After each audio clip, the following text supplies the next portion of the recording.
ସକାଳୁ ସକାଳୁ ରୋଷେଇବାସ ବନ୍ଦ କରି ଆମେ ଏଠି ଆସି ପହଞ୍ଚିଗଲୁ ଜଙ୍ଗଲରେ। ହେଲେ ଜଙ୍ଗଲକୁ ଆମେ କ'ଣ ପାଇଁ ଆସିଛୁ ସେଇଟା ତ ଆପଣମାନେ ଭିଡ଼ିଓକୁ କଣ୍ଟିନ୍ୟୁ କଲେ ନିହାତି ଜାଣିପାରିବେ। ତ ପ୍ରଥମେ ଚାଲନ୍ତୁ ଦେଖିବା ଆଜିର ଭିଡ଼ିଓଟି।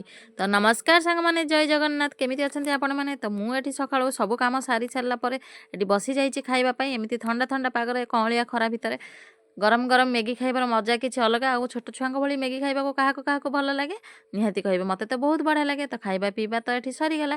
ତାପରେ ସବୁ ଧୁଆଧୋଇ ସାରି ମୁଁ ଏଠି ଚାଲି ଆସିଲି ରୋଷେଇ କରିବା ପାଇଁ। ଯେହେତୁ ଏପର୍ଯ୍ୟନ୍ତ କିଛି ବି ପ୍ଲାନିଂ ହେଇନଥିଲା, ସେଇଥିପାଇଁ ମୁଁ ଫାଷ୍ଟ ବସି ପଡ଼ିଥିଲି। ରୋଷେଇଟା ହେଉଛି ସବୁଠୁ ବଡ଼ କାମ। ସମସ୍ତଙ୍କ ପେଟ କଥା ବୁଝିବା ହେଉଛି ସବୁଠୁ ବଡ଼ ଦାୟିତ୍ୱ। ସେଇ ଦାୟିତ୍ୱଟା ଯେହେତୁ ମୋ ପାଖରେ ଅଛି, ତ ସେଇଟା ମୁଁ ସବୁବେଳେ ତୁଲେଇ ଦେବା ପାଇଁ ଚାହେଁ ପ୍ରଥମେ। ତ ତାପରେ ବାବୁ ଆମର ଛକକୁ ଯାଇଥିଲେ, ନେଇ ଆସିଥିଲେ ଗୋଟେ ପାନ। ତ ସିଏ ସବୁବେଳେ ଏମିତି ପାନ ଦେଇକି ମୋତେ ମନେଇ ନିଅନ୍ତି। ସେଥିପାଇଁ ପାନ ଦେଇକି ତ ସବୁବେଳେ ସେ ମୋ ମନ କିଣିଲେ। ହେଲେ ପାନ ଭିତରେ ଥିବା ଗୁଆ କେବେ ବି ମୁଁ ଖାଏନି। ସେଇଟା ସବୁବେଳେ ମୁଁ ବାହାର କରିକି ମାଆଙ୍କୁ ଦେଇଦିଏ, ନହେଲେ ତାଙ୍କୁ ଦେଇଦିଏ। ତ ପାନଟା ଥିଲା ତ ବହୁତ ଟେଷ୍ଟି। ତାଠୁ ବେଶୀ ମୋତେ ପାନ ଖାଇଲା ପରେ ଭଲ ଲାଗେ ପାଟିର ଯେଉଁ କଲର୍ଟା ଚେଞ୍ଜ ହେଇଯାଏ। ତ ପାଟିର କଲର୍ ଚେଞ୍ଜ ହେଇଗଲେ ମୋତେ ବହୁତ ବଢ଼ିଆ ଦେଖାଯାଏ। ଆଉ ସେଇଟାକୁ ମୁଁ ବାର ବାର ମାନେ ଦେଖେ। ଆଗରୁ ମିରର ସାମ୍ନାରେ ଦେଖୁଥିଲି, ଆଉ ଏଇ ମୋବାଇଲଟା ଆସିଲା ଦିନଠୁ ମୋବାଇଲରେ ଦେଖୁଛି। ତ ତାପରେ ସେଇଠି ଛିଡ଼ା ହଉ ହଉ ପ୍ଲାନିଂ ହେଇଯାଇଥିଲା ଆମେ ଯିବୁ ଜଙ୍ଗଲ। ତ ଜଙ୍ଗଲରେ କିଛି ଫଳିଛି ଏମିତି ଫଳ ଯେଉଁଟା ସମସ୍ତଙ୍କର ପ୍ରିୟ।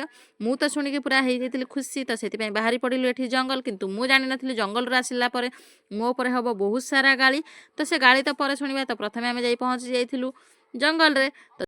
ତ ସେଇ ଜଙ୍ଗଲ ଯିବା ସମୟରେ ମୋର ତ ମୋ ଛୋଟବେଳ କଥା ବହୁତ ମନେ ପଡ଼ୁଥିଲା। ଯେତେବେଳେ ଆମେ ଅନ୍ୟର ବାଡ଼ିରେ ପଶିକି ତେନ୍ତୁଳି, ଆମ୍ବ, କେନ୍ଦୁ, କଇଁଠ କିଛି ବି ଚୋରି କରୁଥିଲୁ। ସେ ଦିନ ଗୁଡ଼ା ତ ଆଉ ଫେରି ଆସିବନି।